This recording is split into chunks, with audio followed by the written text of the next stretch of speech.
She laughed, loud, sharp, and impossible to ignore, right after the bailiff called her name.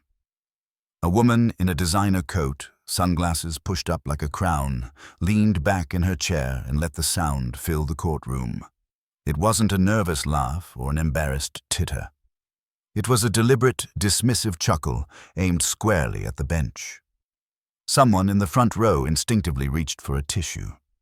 The defendant's ring flashed as she tapped her phone twice, then set it face up on the table like a showpiece.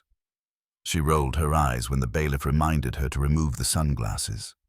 When Judge Caprio softly asked her to stand as the case was called, she dragged herself up as if the request were beneath her. Gasps rippled across the gallery. Whispered curses. A chair scraped hard enough for everyone to feel it. Eyes fixed on her. A mixture of shock, anger, and a kind of fascinated horror. The court reporter's pen didn't miss a beat, but even the clerk's fingers hovered, uncertain. Judge Caprio looked at her with steady, patient eyes. No raised voice, no sharp retort. He inclined his head and gave the smallest measured smile that said he had seen this side of people before, and he would not be hurried into spectacle. "Ms. Fairchild," he said, voice warm and calm, "please place your phone face down and remove the sunglasses." Her laugh flickered, then returned harder. "I can see perfectly well, Your Honor," she replied, cutting through the hush like a practiced blade. "I wasn't aware this was a fashion-free zone." Another whisper. Someone in the gallery whispered, "Who does she think she is?" A man near the back made a soft, offended sound. The judge's clerk adjusted her legal pad, and the bailiff stood a fraction closer to the table. Judge Caprio didn't flinch. He folded his hands, attentive. "This is a courtroom, Ms. Fairchild. We ask for basic respect to the proceedings," he said. There was no drama in his tone, only the quiet insistence of someone who knew that firmness and kindness together could do what shouting never could. She looked up at him, eyes flashing challenge. "Respect? For what exactly? For a boy in a robe who tells people where to sit? I'm sorry, I don't buy the theatrics." The gallery shifted, a soft collective intake of breath, like a camera lens snapping into focus. One woman clutched her purse tighter. An elderly man who had been reading a folded program closed it slowly and stared. "Before I tell you what happened next, let me ask you something." Silence held on that single sentence like a held breath. The court felt smaller and larger at once. Small because everyone was pressed into the same moment, large because the stakes behind that laugh were so clearly more than a single case. Judge Caprio's response was simple, measured, a lesson disguised as a gentle nudge. "Ms. Fairchild," he said, leaning forward the slightest degree. "Every room has rules so it can function. We follow those rules not because they flatter us, but because they keep the process fair for everyone here." She scoffed, an audible, practiced noise, and when he paused, the gallery leaned in as if the next line might physically alter the air. He did not shout. He did not call her out on her wealth or her name or the bracelet on her wrist. He treated the moment as a teacher treats a distracted child, with calm correction. "Am I to interpret that as obedience?" she asked, as though permission were the prize and admonishment the insult. Judge Caprio's eyes stayed on her. "I'm asking you to behave with courtesy," he said simply. "That's not obedience. That's basic human decency." Her lips thinned. For a breath, she considered it. Then she smirked, one of those smiles people practice in mirrors, and tipped her chin upwards. "Decency is overrated," she said. Heads turned. The sound of someone clearing their throat became the loudest thing in the room. A juror, though this hearing was technically before a single juror panel had been sworn, had the look of someone trying to measure the world to a new scale. The bailiff's jaw tightened for a fraction of a second. The clerk glanced down at the notes, then back up, as if to record the next act in a story that felt increasingly like theater. Judge Caprio allowed a beat, the kind of silence that doesn't scream but holds steady until truth can catch up. His voice, when it came, was neither scolding nor pleading, but the softest kind of authority. Ms. Fairchild, this courtroom stands for more than your amusement. If you cannot accept that, we will proceed in a way that ensures justice is not punctuated by ridicule. Her laugh returned, sharp and bright, like a bell rung for attention. Proceed, she said. Proceed. Let's get this over with. The gallery tightened into a knot of expectation. Someone whispered, "She thinks she can buy anything." Another voice, quieter, said, "She thinks rules don't apply to her." Judge Caprio sat back for a moment, folded his hands again, and there was a patient steadiness to him that felt almost like a promise. In that pause, people in the gallery found themselves leaning forward, waiting for a reckoning or a lecture, anything that might snap the moment into order. What Judge Caprio said next left the entire courtroom silent. Rebecca Fairchild didn't just stand in that courtroom, she occupied it like it belonged to her. As the last echo of her laugh faded, she slid the sunglasses off with a flourish and placed them on the edge of the defense table, not neatly, not respectfully, but just enough that they hung halfway over the side, threatening to fall. A symbolic gesture. I don't care if the rules bend. The judge waited. He always waited. Patience was a tool, not a weakness. Ms. Fairchild, Judge Caprio said gently, we're here regarding a traffic violation and an alleged obstruction during the stop. I'd like us to start with clarity and respect. Can you confirm your identity for the record? Her lips parted in amusement, as though he had just asked if she remembered her own name. You already know who I am, she said, shifting her weight with practiced elegance. My husband literally donated to the city's development fund. I'm sure you've seen our name on the... What is it? The Caprio Cultural Walkway. She flicked a dismissive hand. Or maybe you forgot. A loud shuffle came from the second row. Someone muttered, "Wow." Even the bailiff's eyebrows lifted, which was practically a shout from a man built on silence. Judge Caprio remained steady. I do know the walkway, he said kindly, and I'm grateful for community contributions. But donations don't change how a courtroom works. I still need your confirmation. She exhaled dramatically. Rebecca Fairchild, happy now? No one blinked. The disrespect landed like a slap, and the gallery stiffened. The clerk's pencil hovered above the pad, suspended, waiting for the next breach. Thank you, Judge Caprio said simply. You may be seated. She didn't sit. Instead, she pulled out the chair with a screech that set teeth on edge, then lowered herself slowly, as though performing for an audience who hadn't paid enough for tickets. Once seated, she picked up her phone again. Brazenly. The bailiff took a single step forward. Judge Caprio noticed. It's all right, he murmured to him without looking, then addressed Rebecca again. Phones must remain off. Please place it face down. She tilted her head. Is it that serious? It's not a bomb, Your Honor. It's just a phone. Someone in the audience gasped. A mother with a toddler clutched her child a little closer.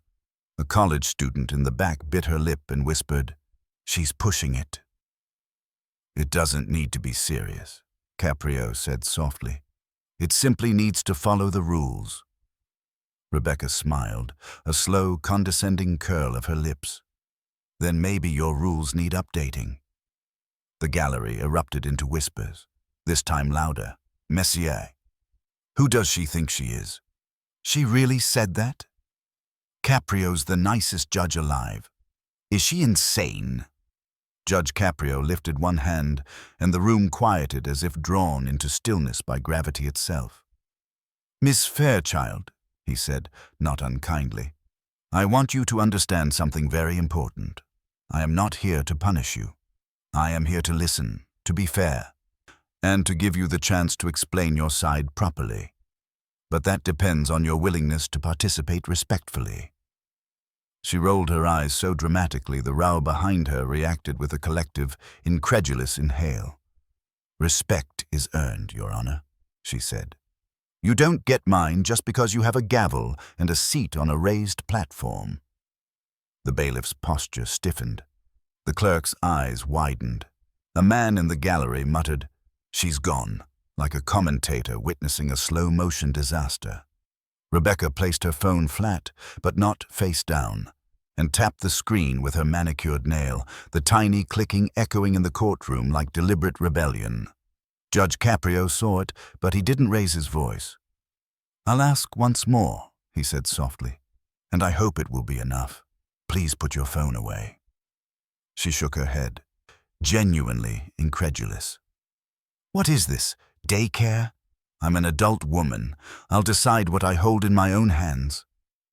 A soft, scandalized gasp rippled across the gallery. Even the man in the back row, the one who had seemed half asleep earlier, sat up. Before Caprio could respond, she added, "Besides, my husband will fix this. He knows people." This time, the reaction wasn't even subtle. People leaned back, leaned forward, covered their mouths, exchanged looks. The weight of her arrogance pressed every wall inward. For a moment, maybe half a heartbeat, Judge Caprio simply studied her. Years of experience, of watching humanity in every form, had taught him how to read people. He didn't see a villain. He didn't see a criminal. He saw something far more fragile and far more dangerous, a person so insulated by privilege that she didn't even recognize her own behavior as disrespect. He took a breath, and the courtroom, sensing the shift, collectively held theirs. "If you've ever seen pure arrogance," the narrator's voice seemed to weave through the stillness, "you know it comes from a place deeper than attitude." Rebecca tapped her phone again, louder this time. "Tap, tap. Let's get on with this," she said. "Some of us have real lives to get back to." Her tone was a slap, her posture a challenge, her expression a dare, and the gallery braced, because what was coming next, nobody in that courtroom was ready for. Rebecca Fairchild's nails drummed against the phone with increasing impatience. Tap, tap, tap. Each tap felt like a countdown to an explosion only she didn't realize she was triggering. Judge Caprio adjusted his glasses, not as a reprimand, but as a man preparing to navigate a storm with the same steady hand he'd brought to thousands of cases before her. He glanced at the file in front of him. "Ms. Fairchild," he began gently, "according to the report, the officer states that when he stopped your vehicle, you—" She cut him off with a sharp laugh. "Oh, I'm sure he states a lot of things. That's what they do, right? Make up stories to feel important." The bailiff turned his head so fast, the wood of the podium creaked. The clerk froze with her pen mid-air. A woman in the gallery whispered, "She insulted the police now. Oh, she's done." Judge Caprio didn't flinch. "Let's allow the officer to speak for himself," he said calmly. "His testimony is part of this hearing." Rebecca threw her hands up. "Great, a performance. Should I clap?" The gallery's collective gasp was almost musical. Caprio gave a small, patient nod to the bailiff. "Please bring in Officer Hernandez." A door opened, and Officer Marco Hernandez stepped in. Uniform crisp, expression neutral, posture respectful. He approached the stand with the quiet dignity of someone who had done this many times and never once imagined becoming the target of a billionaire's wife's mockery. Rebecca smirked as he passed by her table. "Well, well, if it isn't Officer Storybook." The officer didn't respond. He simply raised his right hand for the oath. The bailiff's voice echoed, "Do you swear to tell the truth?" "Oh, please," Rebecca said loudly, waving a hand. "Like he'd tell the truth, even if he tripped over it." Another wave of gasps. Someone whispered, "She's trying to tank her own case." Officer Hernandez settled into the witness seat, and for a moment the room held the kind of silence that precedes thunderstorms. Judge Caprio folded his hands. "Ms. Fairchild," he said gently, "I will ask you once more to refrain from interrupting. You will have the chance to respond afterwards." She stared at him like he'd just told her she couldn't breathe the air. "And what if I don't?" she said, leaning back smugly. "You'll what? Fine me? Jail me? Please, I'll be out in 5 minutes. The gallery stirred like a restless tide. Officer Hernandez cleared his throat softly. Your Honor, may I proceed? Caprio nodded. Yes, officer. Please tell us what happened. The officer opened the folder in his hands. On the morning of June 5th, at approximately 8:32 a.m., I observed a white luxury SUV traveling. A luxury car is not a crime, Rebecca snapped. This time the bailiff took a full step toward her, firm, protective, unmistakably alert. Caprio raised a calming hand to stop him. I'll handle it, he murmured, then looked at Rebecca with gentle firmness. If you speak out of turn again, I will have no choice but to take action. I'd like to avoid that. She scoffed, folding her arms dramatically. Fine, the floor's yours. The officer continued, traveling at 47 km/h in a 25 zone. I initiated a stop. When I approached the vehicle, he paused. The gallery leaned in. Ms. Fairchild was on a video call. She continued the call after I identified myself. When I asked her to end it, she said, he glanced at the report. You're interrupting. Go bother someone irrelevant. Several people gasped. Someone muttered, wow. Rebecca didn't blink. I stand by that. Officer Hernandez continued, when I asked for her license and registration, she waved her hand toward her purse and said, help yourself, officer. You know how to dig. Louder gasps. Judge Caprio's face showed no anger, only disappointment wrapped in compassion. And when I informed her that the vehicle would be cited, the officer continued, she said, he looked again at the report, almost reluctant. Do you know who my husband is? This will disappear before your next coffee break. The courtroom exhaled all at once. Caprio's voice was quiet. Ms. Fairchild, is there anything inaccurate about the officer's statement? Her reply came instantly, effortlessly, dripping with arrogance. Yes, he left out the part where he was rude to me. Officer Hernandez blinked. I wasn't rude. She leaned forward, eyes narrowed. You existing in my window was rude. The gallery recoiled. A man whispered, she's not even trying to hide it. Judge Caprio tilted his head, studying her carefully, kindly. Ms. Fairchild, you're telling me the officer was rude simply by doing his job? I'm telling you, she said, pointing a manicured finger, that I don't respond well to people who don't know their place. Silence. Total, stunned, breathless silence. Even the air felt insulted. The clerk lowered her pen. The bailiff's jaw clenched. Officer Hernandez remained still, but his eyes softened, not offended, but disappointed. And in that moment, something shifted. A crack in the persona, a tremor in her voice she didn't intend, a flash, faint and fast, of something not arrogance, but fear. One narrator line slipped in softly between the tension.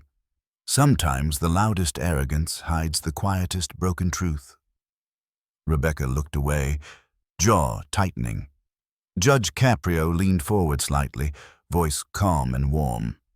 Ms. Fairchild, I'd like to understand why you felt the need to speak that way. She didn't respond.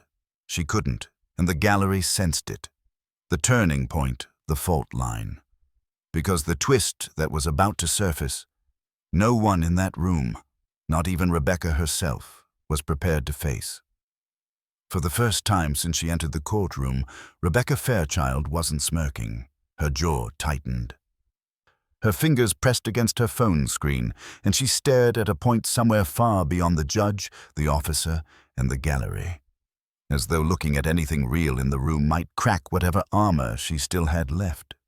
Judge Caprio waited, patient as ever. He didn't rush her. He didn't lecture.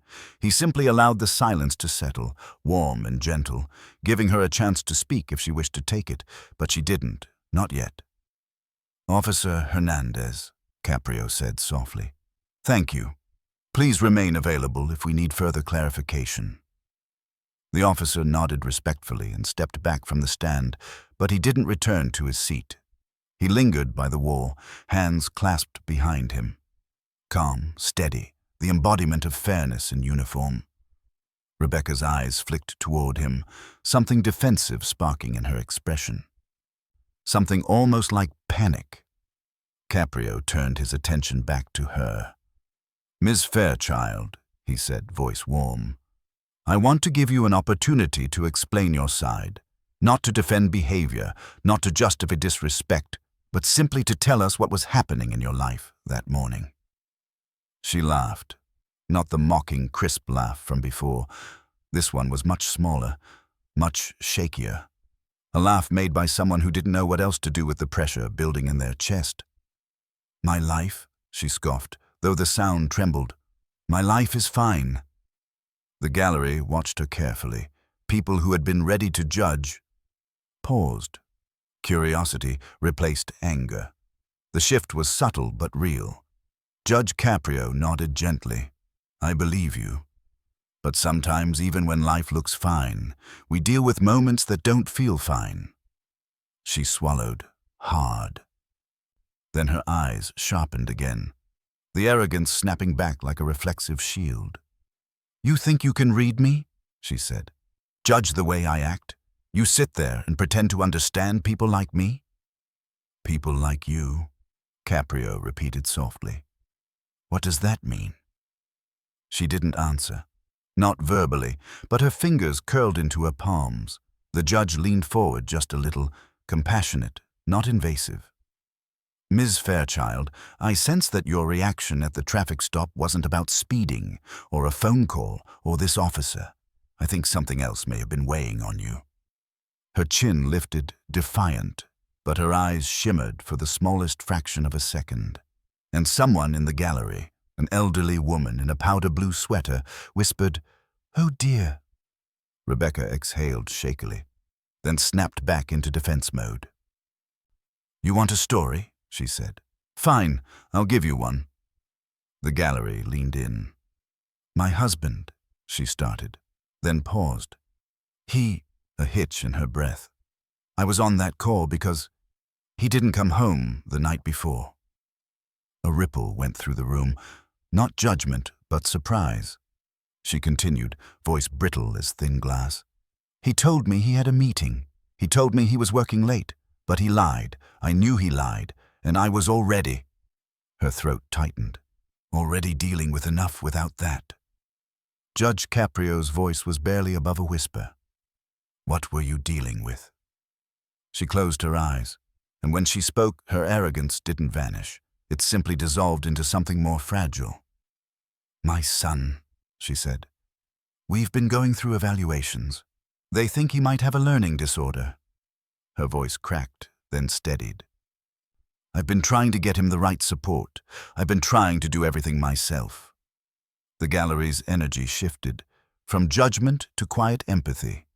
Caprio nodded, truly listening. "That must be incredibly difficult." "It is," she snapped. Not at him, but at the truth of it. And then that morning, my husband called to tell me I should deal with it on my own because he was busy. Busy lying to me. Busy cheating on me, probably. Gasps whispered through the room. Rebecca pressed her fingers to her forehead. "I was on the phone with him when the officer pulled me over. I wasn't crying. I wasn't weak. I wasn't going to let him hear me break." She shook her head.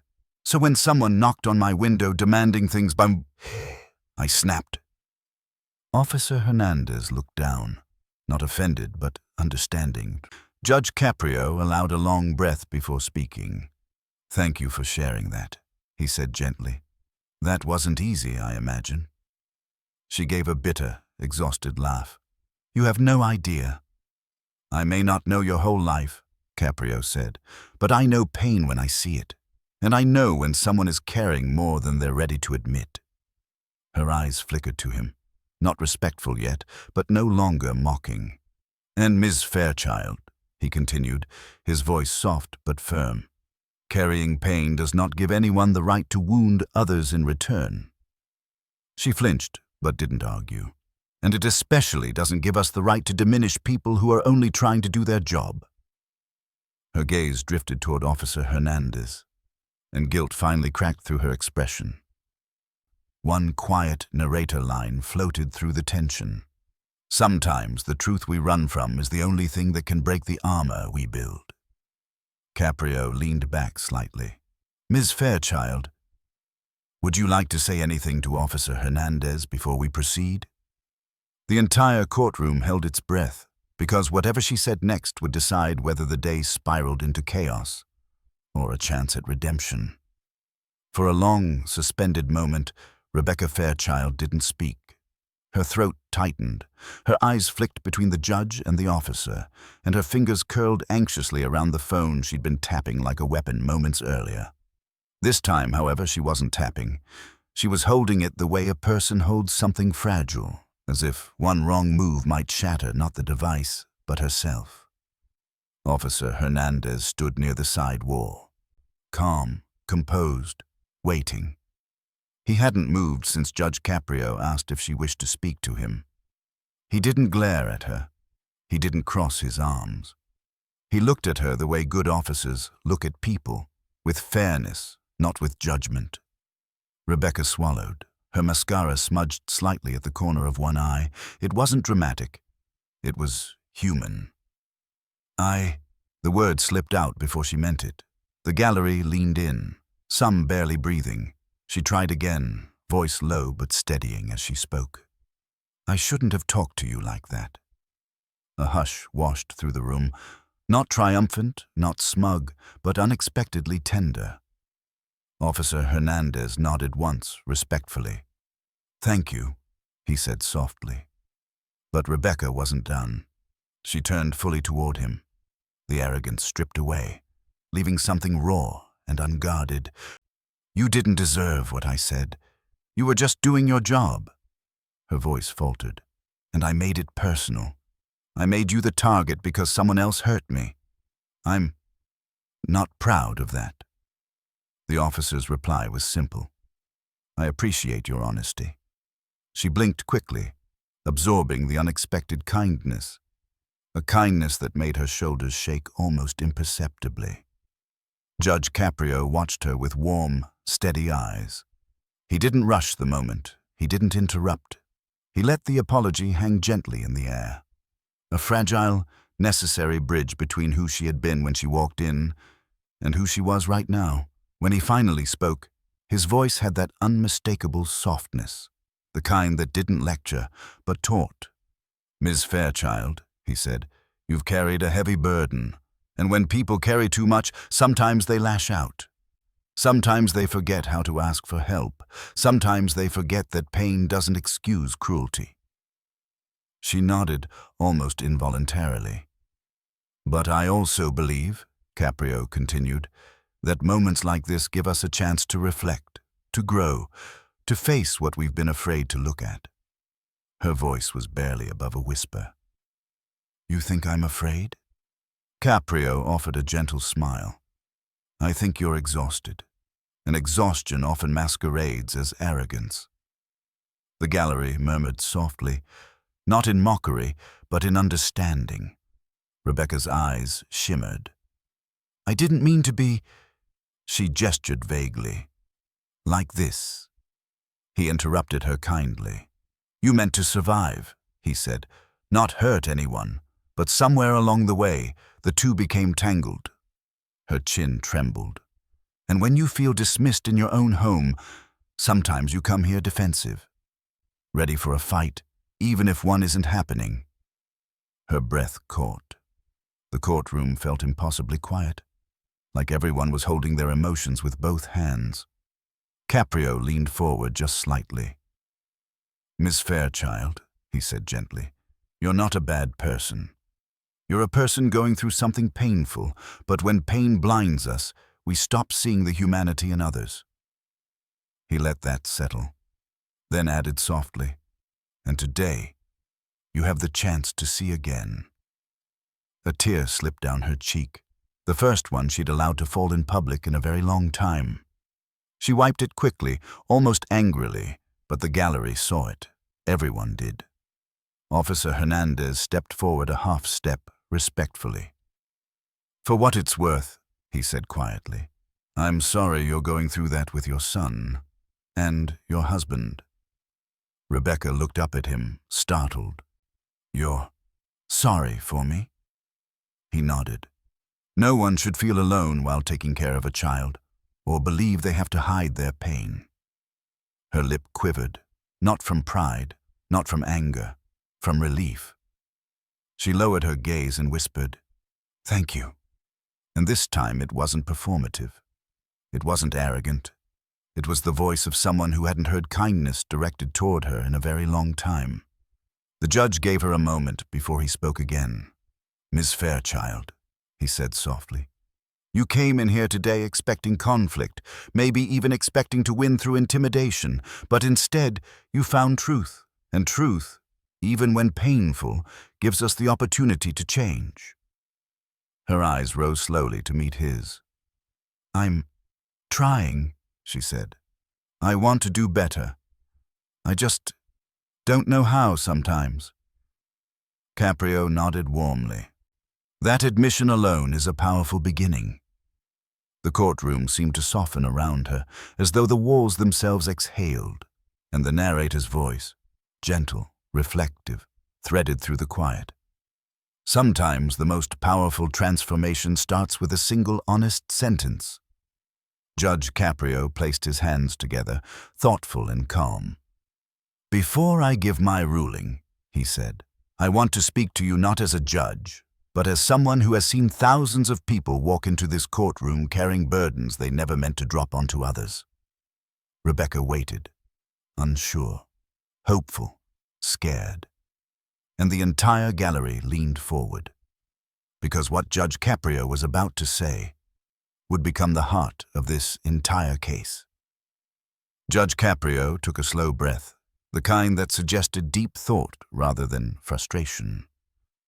His hands rested gently on the bench, and when he spoke, his voice was softer than anyone expected. Warmer, too.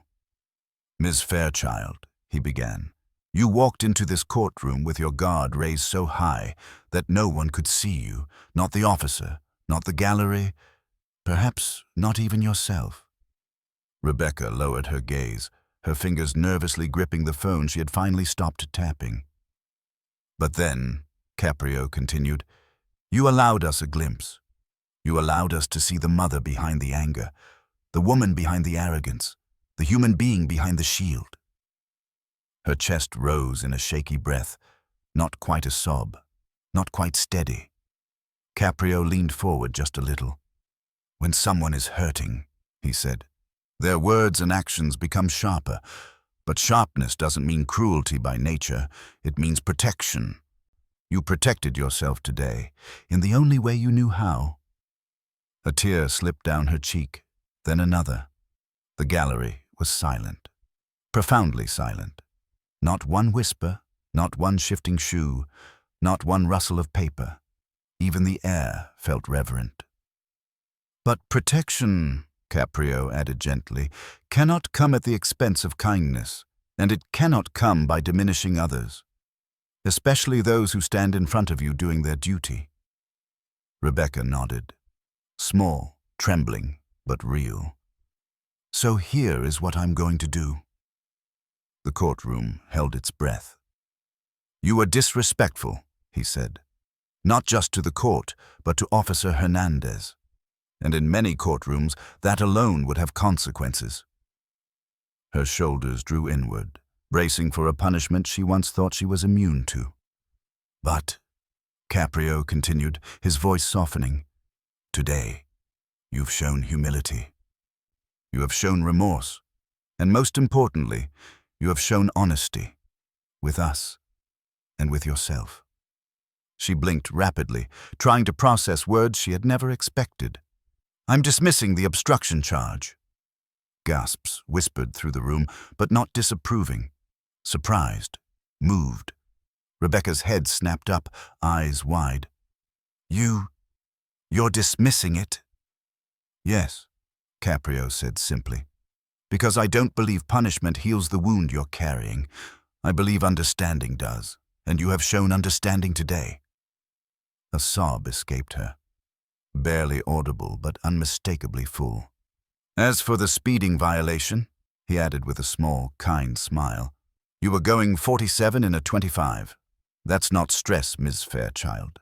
That's a need for a lighter foot." A soft ripple of quiet laughter flowed through the gallery. Not mocking, but tender. Rebecca actually smiled through her tears, shaking her head. "I deserve that one." "I think so," the judge said warmly, "but I also think you deserve grace. So I'm reducing the fine to the minimum." Her hands flew to her mouth in disbelief. "You're giving me another chance?" she whispered. "No," Caprio said gently. "You gave yourself another chance. When you chose honesty, when you chose vulnerability, when you chose to acknowledge your pain instead of hiding behind it." Officer Hernandez, still standing respectfully near the wall, nodded in agreement, a gesture that made Rebecca's eyes well again. Judge Caprio continued, "I want you to understand something, Miss Fairchild. The world expects wealthy people to be untouchable, emotionless, unbreakable. But the truth is, every person breaks sometimes. Every person struggles. Every person needs help." She covered her face with her hands, not in shame, but in the overwhelming relief of finally feeling seen. Caprio's voice softened even further. "And your son." He paused, then spoke carefully, compassionately. "He needs a mother who can show him that emotions, even the hard ones, are not weaknesses. They are human." A quiet sob escaped her. "You're trying," Caprio said, "and that is enough." The gallery wasn't just silent anymore. It was emotional, eyes glistening, hearts softened, even the ones who had walked in, ready to judge her. Officer Hernandez stepped closer, still respectful. "If you ever need resources for your son's evaluations," he said kindly, "my sister works in child support services. I can give you her contact." Rebecca's breath caught. She wiped her cheeks quickly, overwhelmed. "You'd do that for me?" she asked quietly. The officer nodded. "For your son." The simplest kindness undid her far more than any judgment could have. Judge Caprio closed the file gently. "This hearing is concluded," he said warmly. "Miss Fairchild, take today not as a punishment, but as a reminder that you're not alone. You can choose who you become next." She nodded several times, unable to speak. Then, in a moment no one expected, she placed her phone face down on the table and stood. "Thank you, Your Honor," she whispered, voice shaking. "Thank you for treating me like a person." He nodded, smiling gently. "Take good care of yourself, and take good care of your boy." Rebecca turned, wiped her eyes, and walked out. Not arrogantly, not entitled, not flaunting anything. Just human, just hopeful. And as the doors closed behind her, the narrator's final, warm line wrapped around the moment like a soft blanket. Sometimes justice isn't about punishment. It's about helping someone find their way back to themselves.